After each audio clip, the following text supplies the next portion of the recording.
তাহলে আমি অফিসের জন্য বের হলাম।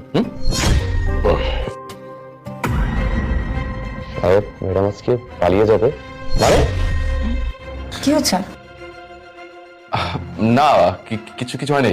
আচ্ছা, আমি তাহলে বেরোলাম, অফিসের জন্য লেট হয়ে যাচ্ছে। সাবধানে যেও। ম্যাডাম, তাহলে আমি আমার কামগুলো হেরা লাইগা। আচ্ছা ঠিক আছে, যা।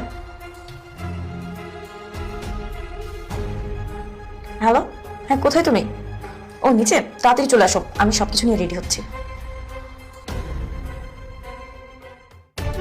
কি ব্যাপার? সাহেবরে তো আমি কইলাম ম্যাডাম আজকে পলায় যাইব, এরপরে সাহেব ম্যাডামে কিছু কইলো না। যাক, আমার দায়িত্ব তো আমি পালন করছি, হেরা যা করে করুক।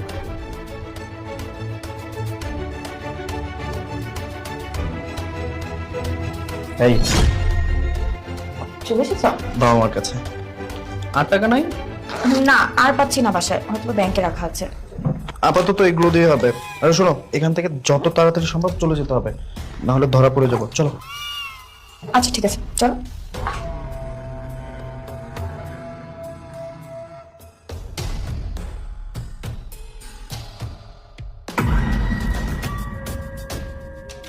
কি ট্রেনে টিকিট করছো নাকি করতে যাচ্ছ, নাকি আমি করে দিব? এই সময় তুমি বাসায়? তুমি না মাত্র অফিসে গেলে, এত তাড়াতাড়ি চলে আসলে যে? আমি তাড়াতাড়ি চলে আসছি। হ্যাঁ, আরে আমার কথা ছাড়ো, আগে তুমি বলো তুমি কোথায় যাচ্ছ, আর তোমার পাশে যে ছেলেটা দাঁড়ায় আছে এটা কে? তুমি ওর কথা বলছো? আরে ও তো আমার দুঃসম্পর্কের কাজিন হয়। এই, তুই না বিয়েতে আসতে পারিসনি? তুই তো চিনিস না, তোর দুলাভাই হয়। ও, এটা দুলাভাই? দুলাভাই, হাই, আমি আবির। ভালো আছেন? আপনাদের বিয়ে তো আমি আসতে পারিনি, এখন আসলাম আপনার সাথে দেখা করতে। চুপ! দুলা ভাই? হ্যাঁ, দুলা ভাই মাই।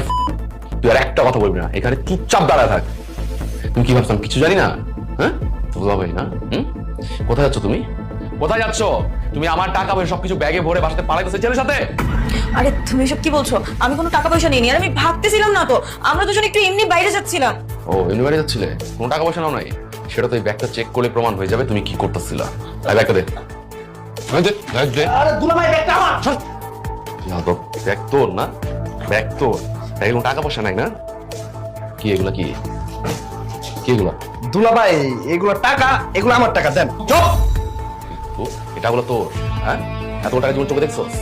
এই সম্পূর্ণ টাকাগুলো আমার। আরে তুই কি ভাবছিস কিছু জানতে পারবো না? কাজের বউ আমাকে সবকিছু বলছে যে তুমি একটা ছেলের সাথে আজকে ভেগে যাবে আমার টাকা পয়সা নিয়ে। আর আমি তোমাকে হাতে নাতে ধরার জন্য আজকে অফিস যাইনি, বাসা নিচে ছিলাম, যাতে তোমাকে এই ছেলের সাথে হাতে না ধরতে পারি।